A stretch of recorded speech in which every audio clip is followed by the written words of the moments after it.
Confortablement garni. Vous savez que l'avenue des Verts ici, c'est toujours une fête pour le public parisien. Il faisait frisquet.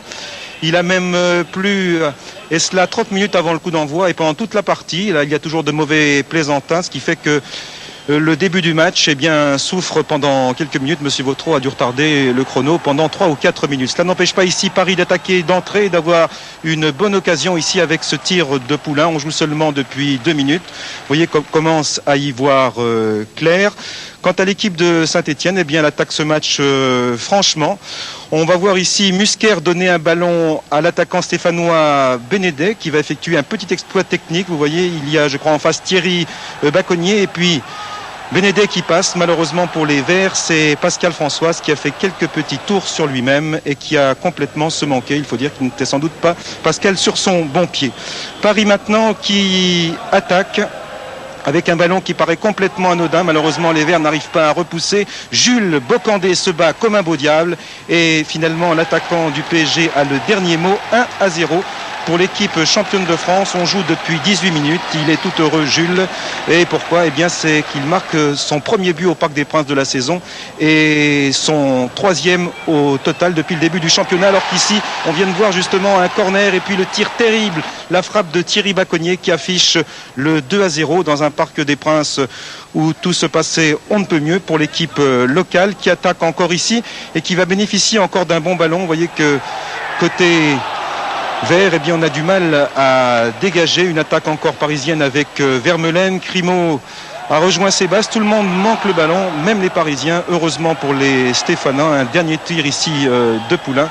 Et Michel Vautreau, l'arbitre, intervient pour mettre fin à ce cafouillage long. 2-0 à la mi-temps pour l'équipe parisienne. On peut dire que le match est pratiquement joué. En deuxième mi-temps, Paris a souvent laissé les Stéphanois approcher pour essayer de repartir plus rapidement dans le camp adverse. Ici, une belle tentative de Crimaud après une talonnade de Jacques.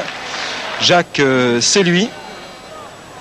Et puis Saint-Etienne, oui, en cette deuxième mi-temps, qui s'est offert quand même quelques bons ballons, notamment ici sur un tir mal repoussé de Janol. C'est Musquer qui a effectué ce retourné, plus exactement Bénédet, au même emplacement que Farjon la semaine dernière avec l'équipe bordelaise. Vous vous en souvenez sans doute, vous l'avez vu tout au long du week-end. Les Stéphanois, ici encore dangereux, ils le seront par Musquer. Il a contrôlé de la poitrine, mais il envoie au-dessus de la transversale. Décidément, ce n'était pas la soirée stéphanoise. Alors que Paris, je vous l'ai dit, laissait les Stéphanois venir pour mieux repartir. Primard est tombé tout seul. Bocandé en profite et sur la gauche, vous apercevez maintenant Dominique Rocheteau qui signe très facilement le 3-0 pour l'équipe parisienne. Castaneda à court. Il a tort car on l'a vu. On l'a même revu en ce qui nous concerne. Primard est tombé tout seul. Donc pour Paris, depuis 3 matchs, Thierry Baconnier, ça va bien. Hein. Ouais, ça va très bien. Et je pense qu'on a compris qu'il fallait un peu plus s'accrocher parce qu'on était dans une zone très dangereuse. Avec l'effectif qu'on avait, il manquait juste la foi. Il fallait juste y croire. Et ce que l'entraîneur nous a fait comprendre. Et puis on essaye, fin du mois jusqu'à la trêve, d'essayer de faire les meilleurs résultats possibles. Premier but pour vous de la saison. Ça a été absolument superbe. Ben oui, bon, Pierre il tire le corner et j'ai personne m'attaque, je suis tout seul, donc j'ai le temps d'armer, de frapper et je me pose pas de questions. Puis voilà.